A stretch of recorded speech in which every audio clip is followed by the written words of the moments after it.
welcome back everyone, Snowhood 420 here into the Napoleon Total War Darthmod experience played as Denmark/Norway, the conjunction of factions compiled into one great, fantastic northern faction, if I don't say so myself, and I'll hear nothing from any of you Norwegians nor you Denmarks about why or either of you are better than the other, because you are now my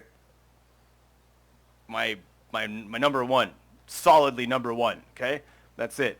No more talk of it. Together we shall work together. That doesn't make any sense.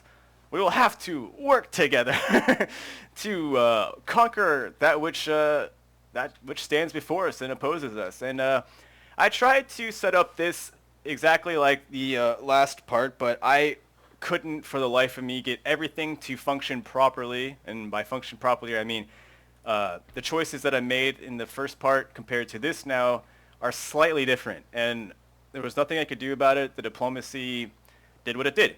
So I will quickly bring you up to date on what we're doing, and the reason why I had to restart this was because, as comment pointed out last time, my unit sizes were off. Now we have the beautiful 360 line infantry unit size, 120 in the cav unit, and of course our militia unit at 500. All right. This helps out quite a bit for the awesome epicness of Darthmod and the great and fantastic smoke effects, sound effects, and all the other cool jazz that's thrown into this beautiful mod by my friend Darth Vader, Darty, Mr. Darthmod himself. But anyway, so what I've done is, what did I do? Oh. The big things that were the different was the diplomacy. All right, so that was something I couldn't quite get to function exactly like I did before. So what's different?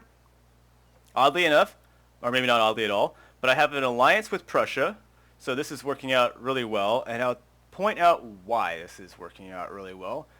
Right now, Prussia is allied with the Austrians. Okay, so here is a huge powerhouse right here. They own as much in land as Russia does, which is really kind of interesting, right? But anyways, those two are allies, and I kind of hope they stay allies the entire game, or at least for a long time now, until I can more or less grab all of this area in here and get nice, strong, and leave them, and maybe become friends with Austria, make a huge trifecta alliance, and I will push through France and Spain go this way. This is my idea right now, and I'll cue in why I'm looking to go down Central Europe and then head west, and into France and Spain. Because of making this alliance with Prussia, and the trade that I've acquired with Sweden and Mecklenburg, although I will have to acquire the Mecklenburg Straits as victory conditions in the end. Maybe we can just make an alliance and call it all good, right? That trade, I gave up my trade with the Ottomans to make friends with Prussia because they're enemies with them. This made most sense because why make friends with someone that everyone hates? I mean, everyone, doesn't matter. Everyone hates the Ottomans because different religion and different area from the world they're coming from, just oppressive in the sense that they went to war all over the place over here. So the Central European factions and that which kind of follow the Christian life, Catholicism and Protestantism, nope, I can't spit that one out. The Protestants, the Ottomans are so far indifferent to all of them that all of those people would rather team up to kill the Ottomans. This is how it's always been through history, right? So no, let's not make friends with the Ottomans. I made friends with those in my closest vicinity, but this left this very cool and obscure door, right? I am not friends with the Electorate Hesse-Kassel, and I am not friends with the Grand Duchy of Oldenburg. I am also not friends with France or Spain. Okay? So we go back to our campaign map and we look. Well, I have a nice beautiful army starting here, right? This would be our first stop, right here. This place, the Grand Duchy of Oldenburg, has no friends. That means no one will come to his aid, no one will fight, no one will get pissed, nobody will care. Then we'll have our first foothold down here into the European regions. Then we'll hit over here for Hanover, start the war with France potentially, and also take the the Hessen-Kassel territory here. This will then give me a nice solid hold right in the middle, surrounded by my friendly ally of Prussia, my friend of Mecklenburg, and again Prussia. Over here Saxony will probably get wiped out, and then I will make my friends with Austria and prepare to then go for Wittenberg and crush down this way. So that's kind of my game plan for now due to the situation provided to me by the diplomatic status that has been acquired. And yeah, so I kind of got us where we were as far as I could get. So this is what's happening now. We've got some building constructed. We've got some new units to look at and to purchase because, well, we need to get ourselves ready. The ordnance factory will be completed next turn, which means we might get ourselves a bigger cannon or just some foot horse. Okay, yeah, the horse artillery. So at least we can move our 6-pounders around the field with great fashion and speed. Now, we've got ourselves quite a few of these Norwegians already in this army, 3 of them to be exact, which means I'm going to save the last 2 remaining ones that I can recruit, for the next army or reinforcements, have it will.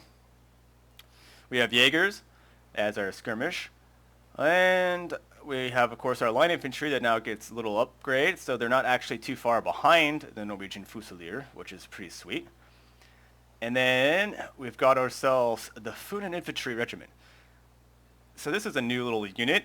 It looks like a basic line infantry unit. We can only have 1 of them. They are exceptionally good soldiers, and if you were looking for some stat that points out why they are exceptionally good soldiers, I can't find it.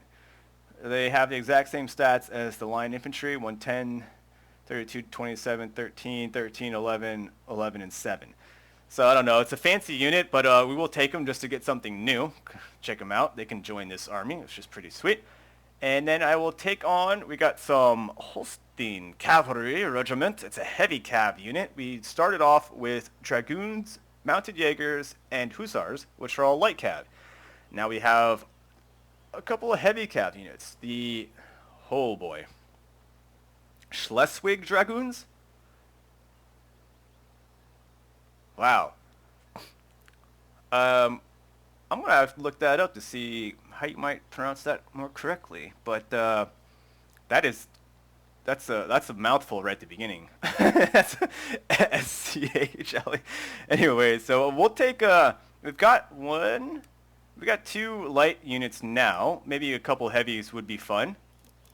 No, that's not the one I want. We'll take you guys. Wait, was that? Yeah, okay, so we have 1 of each. That's sweet.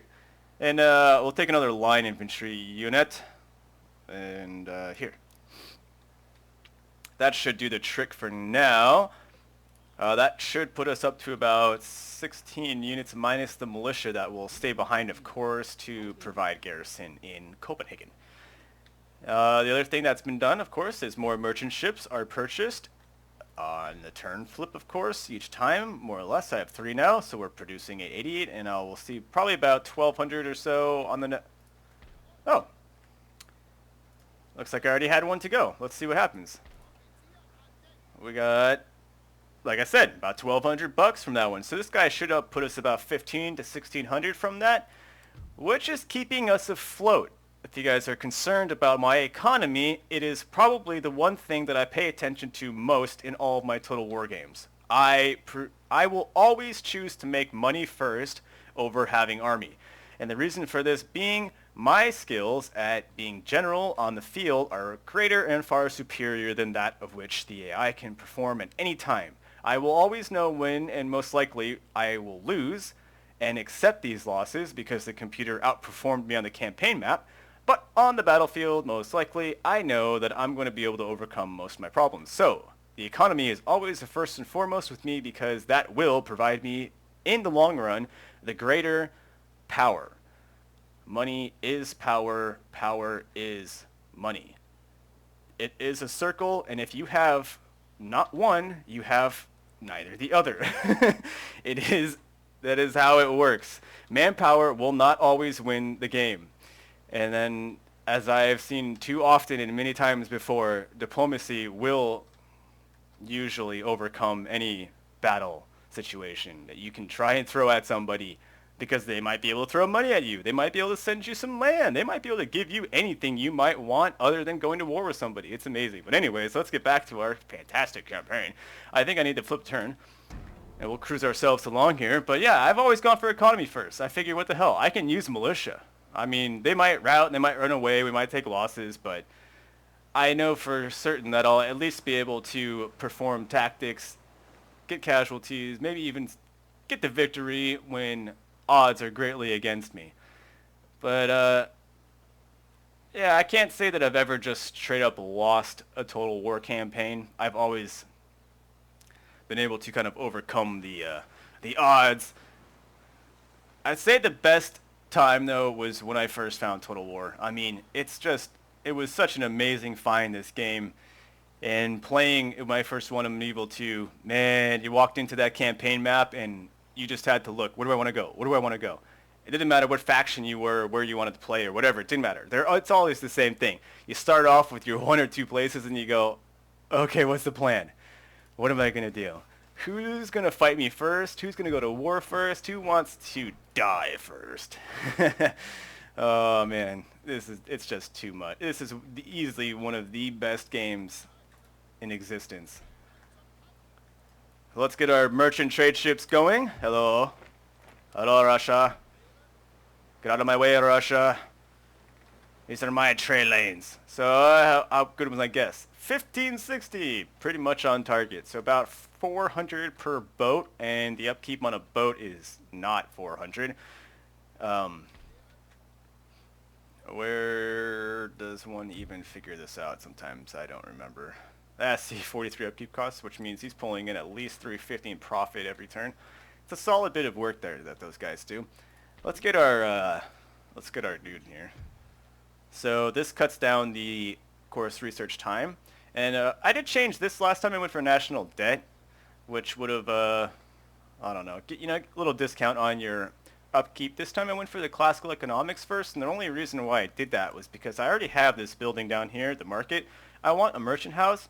This merchant house would provide me with some quick cash, as you can see, a little $50, but also the wealth and town, that bottom one, the plus 12. Yeah, that's good. Okay. But it's just one of those things where I looked at the situation here. 9 turns for this, 9 turns for that. 6 over here. I mean, I'm not gaining a whole lot from this right now. I mean, sure, I can upgrade my next barracks or whatever, but I think I'll have plenty of time in which to do this. It's not the big rush for me. So we're going to continue on with that. Let's see about our lumber mill. Can we get some more growth? Minus 12 to... Oh! Unfortunately, there's not a lot going on up here for that right now. And the other stat of 150 wealth oh, geez, excuse me. Yeah, it's twice the gain there. It's not bad. It's the only thing we can do to make money right now, though. So I will do it. I will do it. And then I will... Look, we're making the roads, so we'll be able to walk... walk. Did I say mock? Walk. March. I was trying to say those two words at the same time. Walk, march. I'll be able to march my men down here in greater fashion and quickness. Because I'm pretty sure this place will have a full stack. It's going to be one hell of a fight right off the bat. We're going to have ourselves 4 cav, 2 light, 2 heavy, 2 guns. Let's see, what else did we get here? That's right. We can get the non-fast moving artillery to get a chevron to come out with. Really?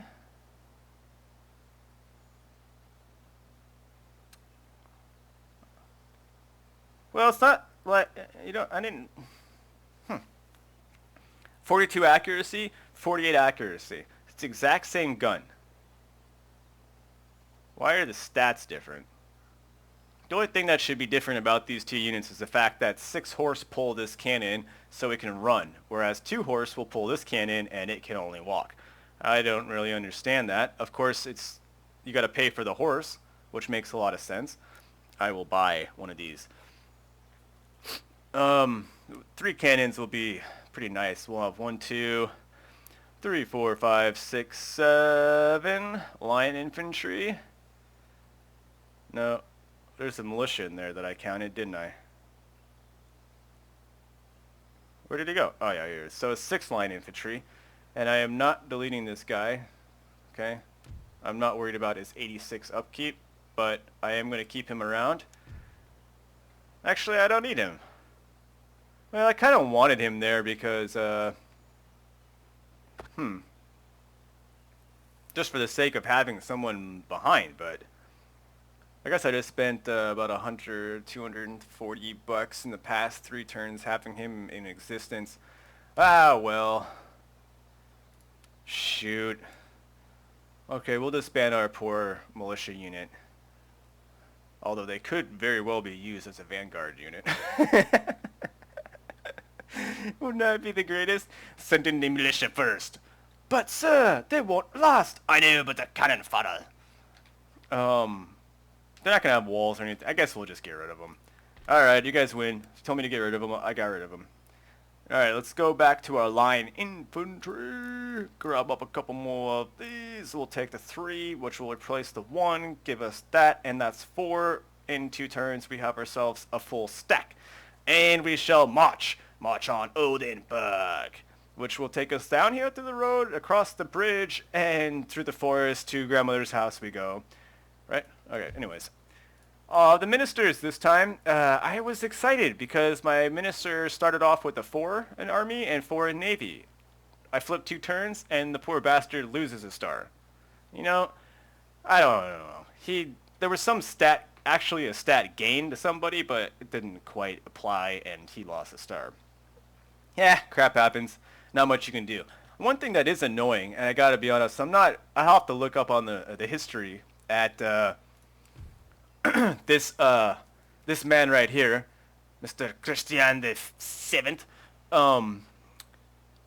He is not a respected person by other governments right now, and I'm not exactly sure. But I went through the diplomacy, and that was one of the negative traits to my faction of Denmark-Norway right now, is that my leaders are not respected people. I'm not sure why. You know, what did they, like, throw some food at the last dinner party or something? They didn't dress appropriately? What did they think, we're peasants up here? I mean, I don't know. But anyways, it was just almost every country or faction, as you have it, right now, doesn't respect my authority. I don't agree with it. I think they should respect my authority. In the words of Cartman from South Park. But we'll have the Russians move around. A lot of boats.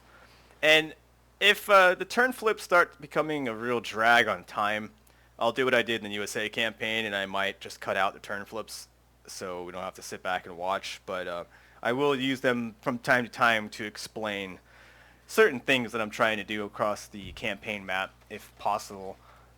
Ah, yes, the dirt roads were completed. Really? No, it should be cobbled roads. God, look, that was a crap picture. Oh no, it was the dirt roads. Dirt road. Yeah, in case we didn't have... And then a few pebbles along the way in case you lose your way, right? Little rock pebble. As if it's a dirt light. Dirt light. Oh, man. Oh, okay. Too much fun. Too much fun. Oh, man, we can already go into the Great Arsenal. 7-pound howitzers and 12-pound foot artillery.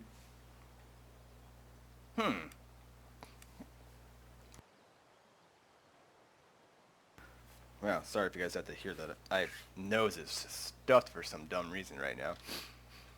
I will not have it. I don't stand for this. So, I'm lost and confused already. Oh, we got a boat. I want to upgrade this port, this dry dock, although it's not going to give me anything but ships, but I might really need these 80-gun ships to the line. I should look... Oh, bomb catches. Well, those are the mortar ships that I kind of had trouble using in that USA naval battle. Yes, recall, that was an awesome, epic battle of first-rate ships. Look at that, 1848. So we only got 300 from that long. I bet it's going to slowly diminish each time I put another guy in there. We might have to investigate some other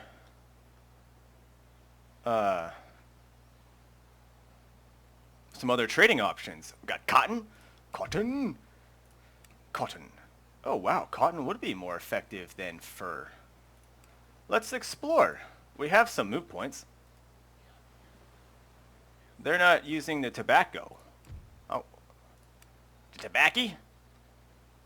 Tobacco. Well, I got more from trade.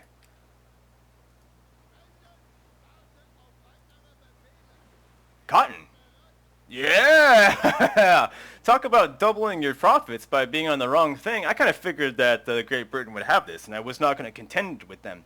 And also on my diplomacy, I am actually going to try and become friends with Great Britain to an extent because I want to go to war with Russia. I really thought long and hard about being an old-fashioned Viking and sailing over here and raiding the eastern coast of Great Britain, but I think what we're going to have to do is take the alternate route and go down here, ditch the boats, and raid through land. I just think that's going to be a little bit more effective for us. But let's see here. We should be waiting for one more cannon, and I will take the opportunity to make the ordnance facility. And if I'm going to be waiting for another cannon, let's see. I'm going to throw in a Jaeger team here. Jaeger regiment here. I'm going to look at this. Oh yeah, we're still tip-top. Tip-top. No problems here. And the research and technology, 3 turns out. We're looking good. Looking good. So if I wait for my cannon, because I really do want 3 cannons.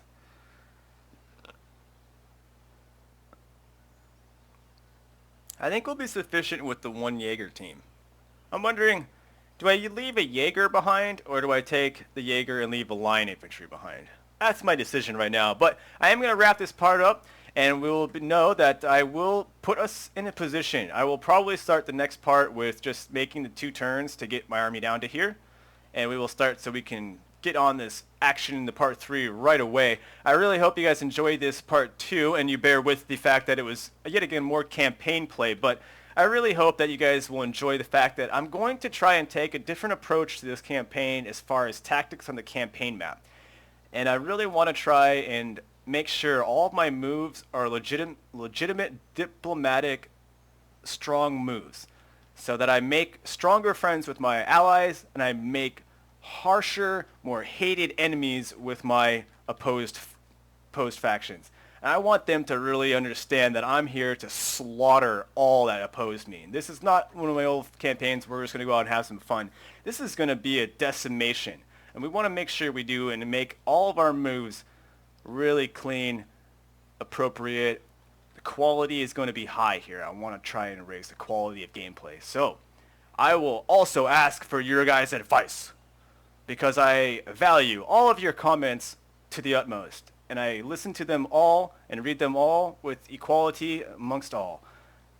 Every comment you guys put in there is fair and thumbs up good stuff. It doesn't matter if it might not seem like the best idea, it's worth sharing, because it could be the idea if someone like me might just take a few more moments to think about the possibilities. So I do invite you and implore you all, please comment away as to the direction in this campaign, because I will weigh all of your comments evenly and we will make the best possible move that we can make. Anyways, I'm Snowhood420. This is the Denmark-Norway campaign. Make sure you check out part 1 if you didn't, and of course make sure you guys go back and watch the USA campaign if you didn't, because it was an awesome epic campaign. And stay tuned for a future Papal State campaign that will be completely defined by you guys. You will run my Papal State campaign. It'll be the most interactive campaign seen on YouTube ever. You guys will run an individual army, one apiece, from the greatest minds of my subscriber. And I am Snowhood420, and I'll see you all next time.